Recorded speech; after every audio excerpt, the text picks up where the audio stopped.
The Three Little Pigs. There once were 3 little pigs who lived with their mother in a tiny house.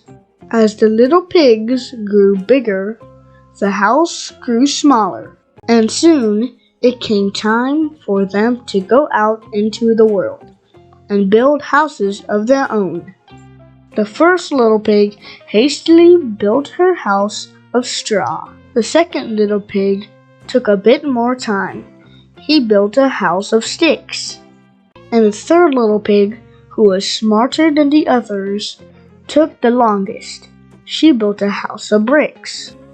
Now the first little pig was just sitting down to breakfast in her new straw house when she heard the voice of the big bad wolf outside. Little pig, may I come in?" called the big bad wolf. "Not by the hair on my chinny chin chin," cried the first little pig. "Then I'll huff, and I'll puff, and I'll blow your house down," growled the big bad wolf, and that's just what he did. "Oh, help! Help!" squealed the first little pig, and do you know what? She ran to the house of sticks, where her brother took her in. A little while later, the brother and sister were just sitting down to lunch in the new stick house when they heard the big bad wolf outside. Little pig, may I come in?" called the big bad wolf. "Not by the hair on my chinny chin chin," cried the second little pig. "Then I'll huff, and I'll puff, and I'll blow your house down," growled the big bad wolf, and that's just what he did. "Oh, help!" squealed the little pigs, and they ran and ran to the brick house, where their sister took them in.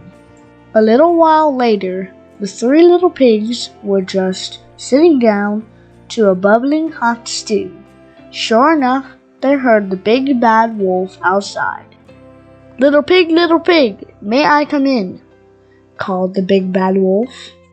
"No, you may not," said the third little pig. "Not by the hair of my chinny chin chin." "Then I'll huff, and I'll puff, and I'll blow your house down," growled the big bad wolf. "Go ahead and try," said the third little pig calmly. The wolf huffed and he puffed, but try as he might, he could not blow that little brick house down. Then the 3 little pigs heard noises on the roof, for the wolf had thought to try the chimney. Down tumbled the wolf, right into the cooking pot. He hopped out and scurried away, and that was the end of the big bad wolf. The 3 little pigs sang and played their favorite songs long into the night. Goldilocks and the 3 Bears. Once upon a time, there were 3 bears. A great papa bear, a medium-sized mama bear, and a tiny wee baby bear. One morning, the 3 bears left their porridge to cool and went out walking. While they were out, a little girl called Goldilocks came upon the empty house. "I wonder who lives here," she said. She walked around to the back door and, forgetting her manners, let herself into the kitchen. On the table, Goldilocks saw 3 bowls of porridge. First, she tasted the porridge in the great big bowl, but it was too hot. Then she tried the porridge in the medium-sized bowl, but it was too cold. Then she tasted the porridge in the tiny wee bowl. "This is just right," said Goldilocks, and she ate it all up. Then Goldilocks saw 3 chairs. First, she sat in the great big chair, but it was too hard. Then she tried the medium-sized chair, but it was too soft.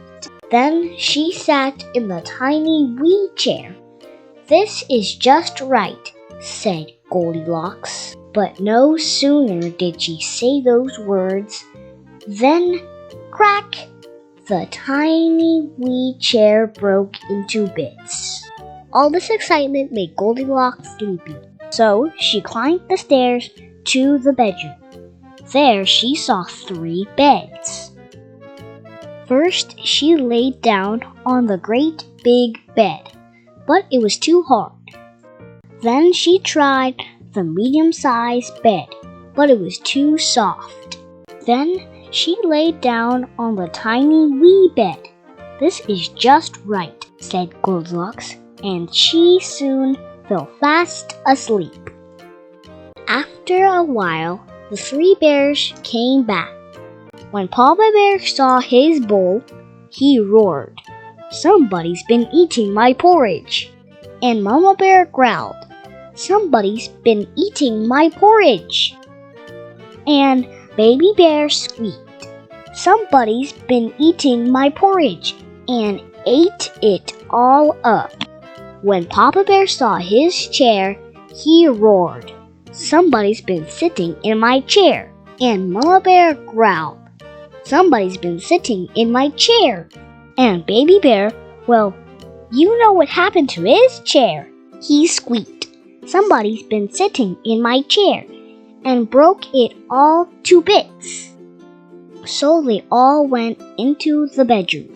And when Papa Bear saw his bed, he roared, "Somebody's been sleeping in my bed!" And Mama Bear growled, "Somebody's been sleeping in my bed!" And the Baby Bear squeaked, "Somebody's been sleeping in my bed!" And there she is!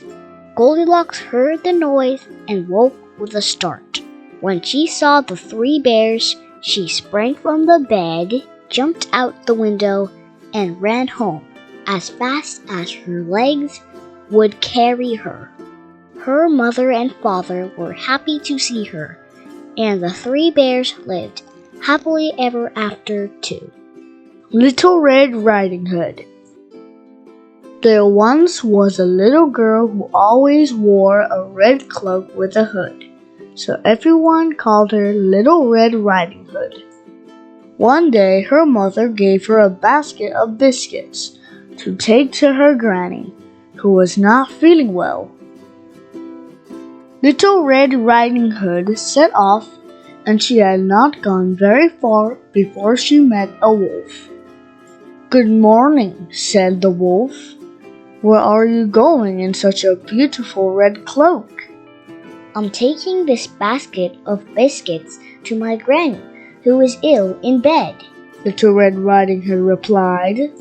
She knew she shouldn't talk to strangers, but this one seemed perfectly friendly.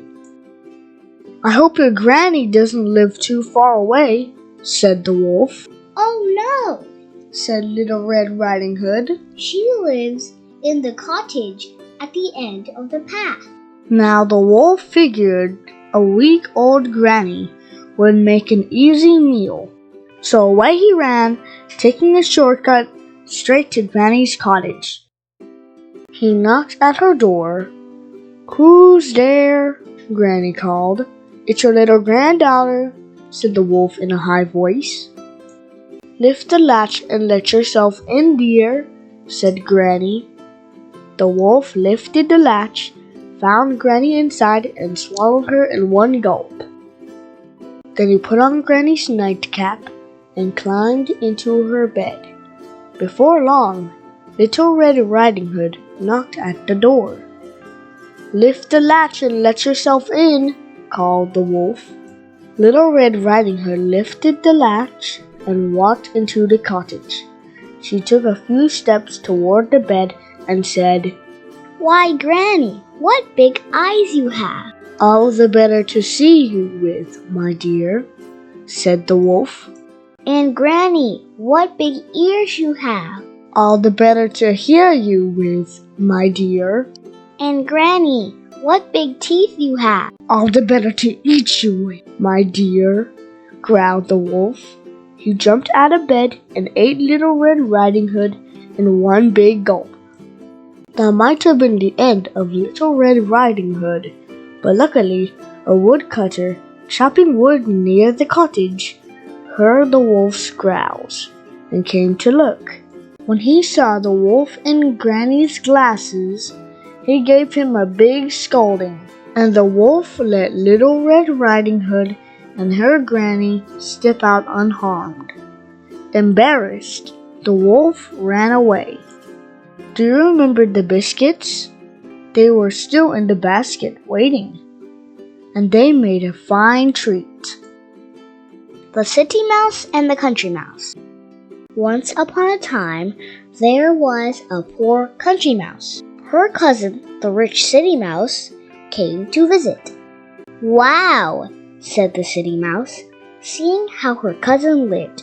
"You are really poor." "I don't have much to offer," said the country mouse, "but I'll dig up something good to eat." "Roots?" the city mouse said when the country mouse returned. "At my house, we don't have to dig for our dinner. Just this morning, the cook baked a cake." Now the country mouse felt very sorry for herself. "I'd like some cake," she said. So the two mice walked back to the city and into the fanciest house the country mouse had ever seen. "This is the life," said the city mouse proudly. "And there's the cake." "It sure looks tasty," said the country mouse. "We can eat our fill," said the city mouse. "As long as the cook isn't looking," she added. Just then, wham! The kitchen door opened, and in came the cook. "Scat!" she cried, and the two cousins scurried into a hole.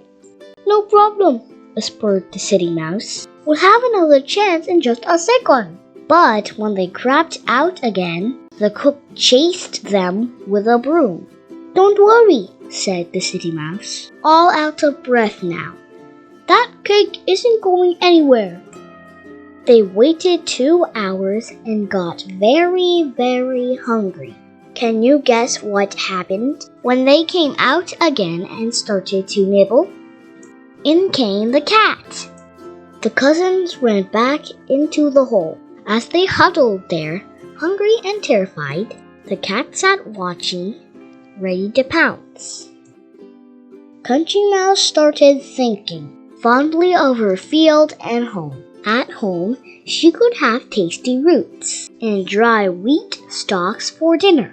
So she said to the city mouse, "Please come visit me often, cousin." As soon as the cat turned his head, she ran away. Before long, she was safely home, snug and happy. And the end. Thanks for watching. Please subscribe. Don't forget to leave a like. Bye-bye.